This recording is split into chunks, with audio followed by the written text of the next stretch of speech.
I am not a historian, but neither are you. So, how about we, the people, learn this stuff together? Welcome to US 101. And in regards to today's topic, guys, I sincerely wish that this scene had actually happened in real life, but I highly doubt it. Sorry I had a fight in the middle of your Black Panther party.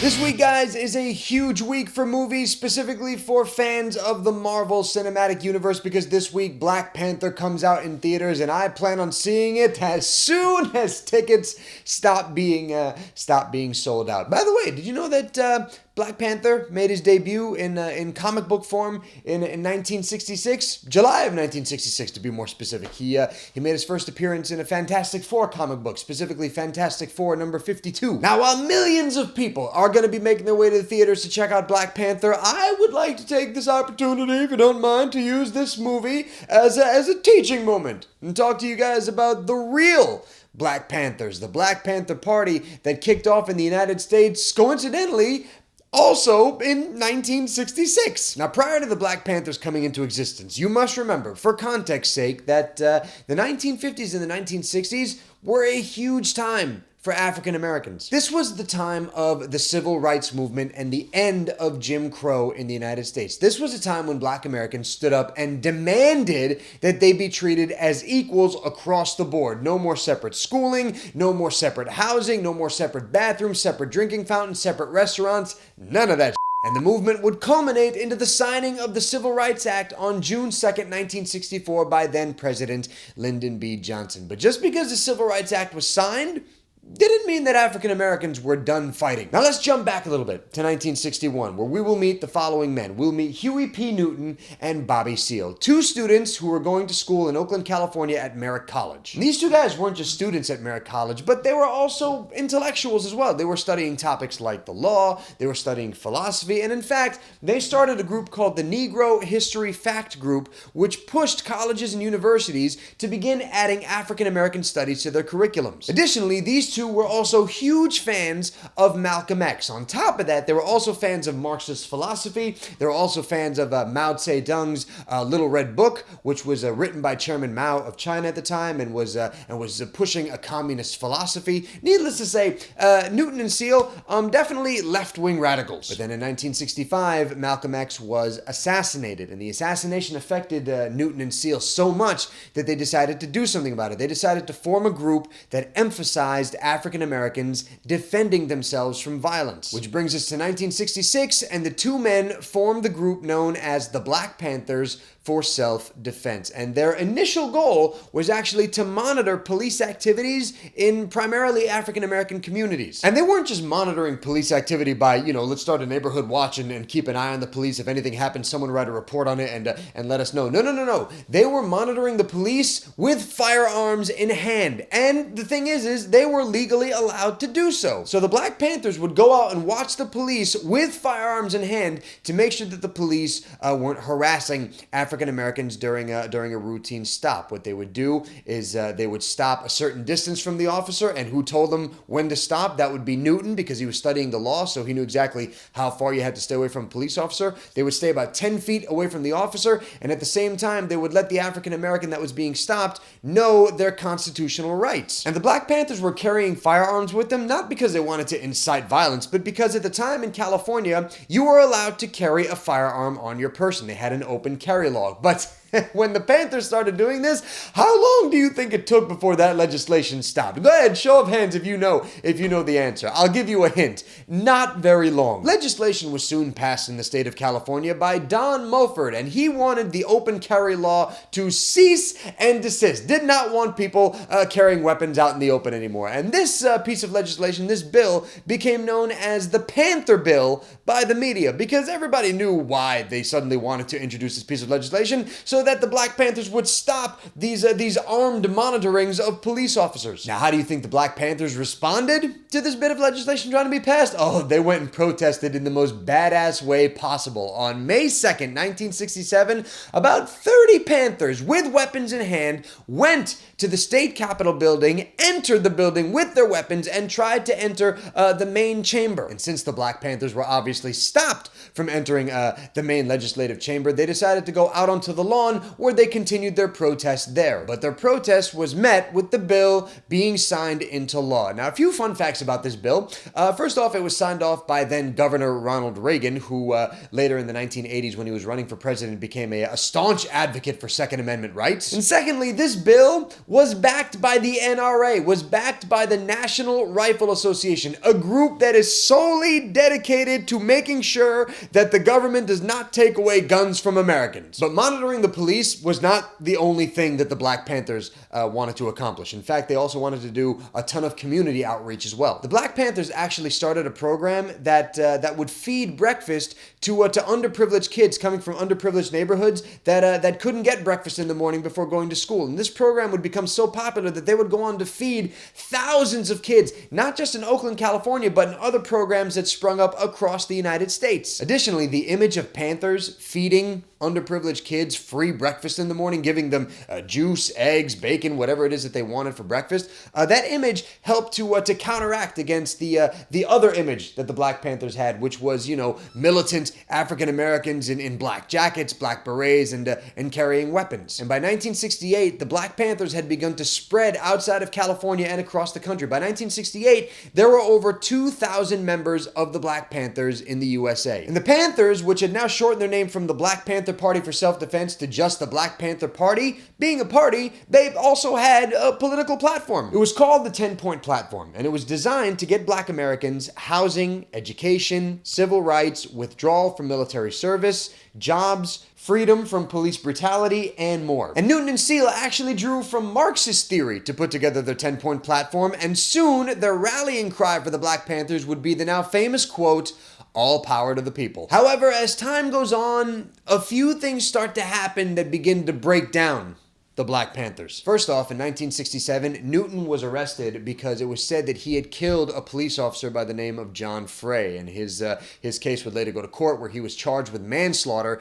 and sentenced to 2 to 15 years in prison, but later his sentencing would be overturned in an appellate court. Secondly, and I think this is the bigger issue, a group of armed African Americans spouting and touting Marxist and communist theory during the 1960s, which, by the way, the United States is involved in a Cold War with the Soviet Union, probably not looked upon too fondly by guys like, the FBI. In fact, the head of the FBI at the time, J. Edgar Hoover, called the Black Panthers, quote, "one of the greatest threats to the nation's internal security," end quote. J. Edgar Hoover swore up and down that he would destroy the Black Panthers for good. So how did the FBI go about doing this? Well, they formed a counterintelligence group that became known as COINTELPRO, or COINTELPRO, however you want to pronounce it. I'm not really sure how it is. But the whole purpose of COINTELPRO or COINTELPRO was to stop the Black Panthers at all costs. And how did the FBI go about doing this? Well, for starters, they would spread misinformation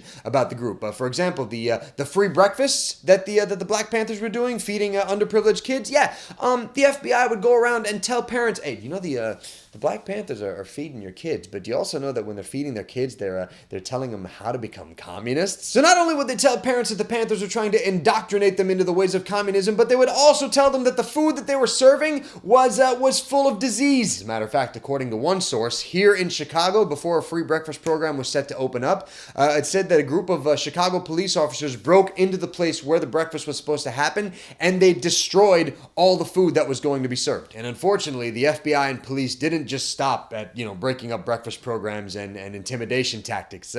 Sometimes violence was used to bring down the group. Case in point, in 1968, a shootout between the police and some Black Panthers led to the wounding of the Black Panthers' Minister of Information, Eldridge Cleaver, and the killing of the Black Panthers' treasurer, 17-year-old Bobby Hutton. And then later, in 1968, and this is the violent act that really gets to me, because first of all, it happened here in Chicago, and secondly, it happened to a young man by the name of Fred Hampton, who was one of the leaders of a Black Panther chapter here in Chicago, Illinois. One night, while Fred Hampton was in his apartment with his friend, another Black Panther by the name of Mark Clark, FBI agents and police officers raided the apartment and shot 100 bullets into Hampton and Clark. It was just a straight up murder of the two guys. Now, initially, it was reported that this was actually a shootout between Hampton, Clark, and the police. But in fact, after they took a closer look at the crime scene, it turned out that only one bullet came from the Panther side.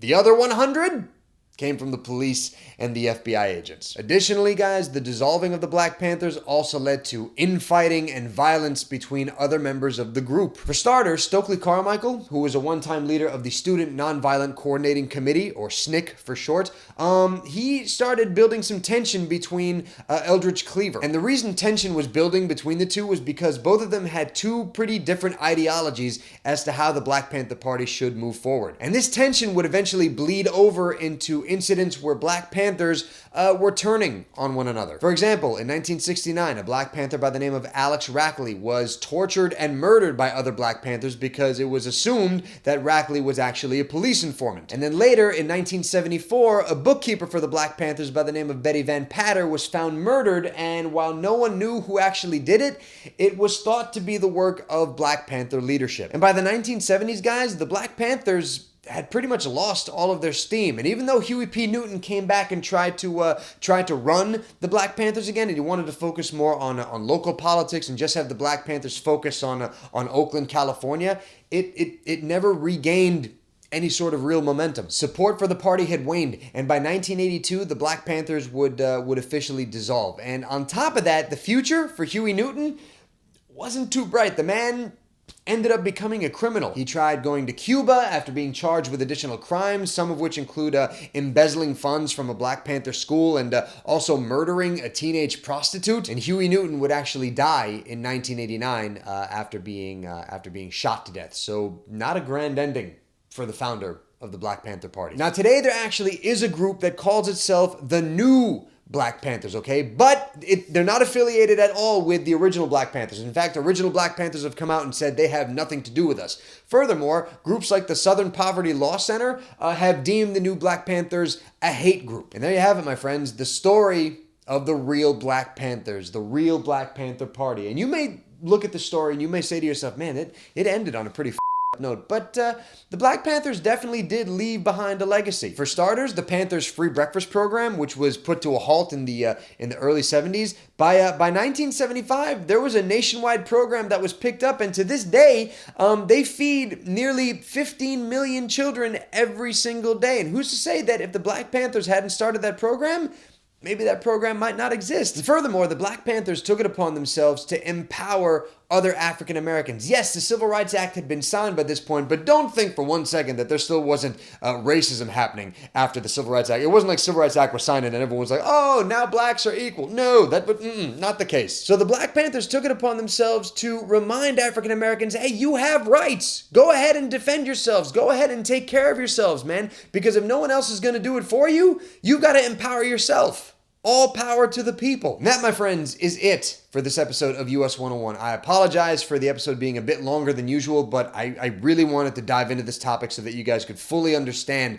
what the Black Panthers were all about. But thank you guys for watching, and thanks to all of you guys that have subscribed to the channel, liked the videos, shared them, left comments in the comment section. Guys, I sincerely appreciate the dialogue that we can have back and forth in the comment section. You can follow US 101 on Facebook, Instagram, Twitter, Snapchat, over at patreon.com/US101. If you guys want to donate, pledge some money to the show, you guys get some cool rewards. For example, if you pledge $15, not only do you get to see episodes like this one early, not only do you get the chance for me to call you on Skype and we can have ourselves a one-on-one conversation about history, but you also get one of these fantastic US 101 pint glasses that you can also order separately by going to classicetching.com. That link is down below in the description box. And guys, I will see you next Tuesday for an all-new episode of US 101 where we will continue our Black History Month theme. So until then, guys, I am all done. Enjoy the Black Panther movie if you guys go and see it this weekend. And if you haven't heard the soundtrack to Black Panther, woo, it is fire. As the kids say, it is lit. Did I use that right? I'm an old man. I'm 35. I can't talk like y'all talk. I'm a grown person. I can't say these things. It's ridiculous.